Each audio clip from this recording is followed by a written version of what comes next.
ਗੈਰਤਮੰਦ ਅਲਿਆਸ ਕਦੀ ਵੀ ਅੱਖ ਨੂੰ ਲੀਕ ਨਾ ਲਾਂਦੇ।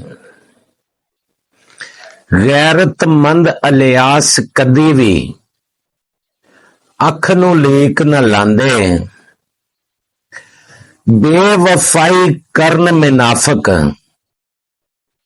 ਮੋਮਨ ਤੋੜ ਨਿਭਾਂਦੇ।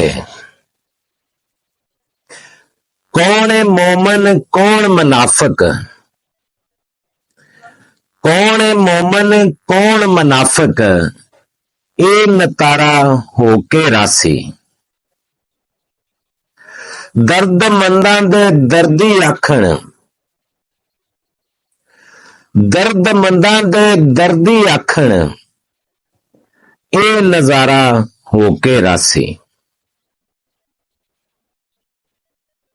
करनल अलियास साहब दे शेर दे बड़े ही अनमोल ते हीरे जे लफज ने, बड़े सोहने लगे आ। तो मैं क्या भी सज्जना बेलियां नाल शेयर करिए।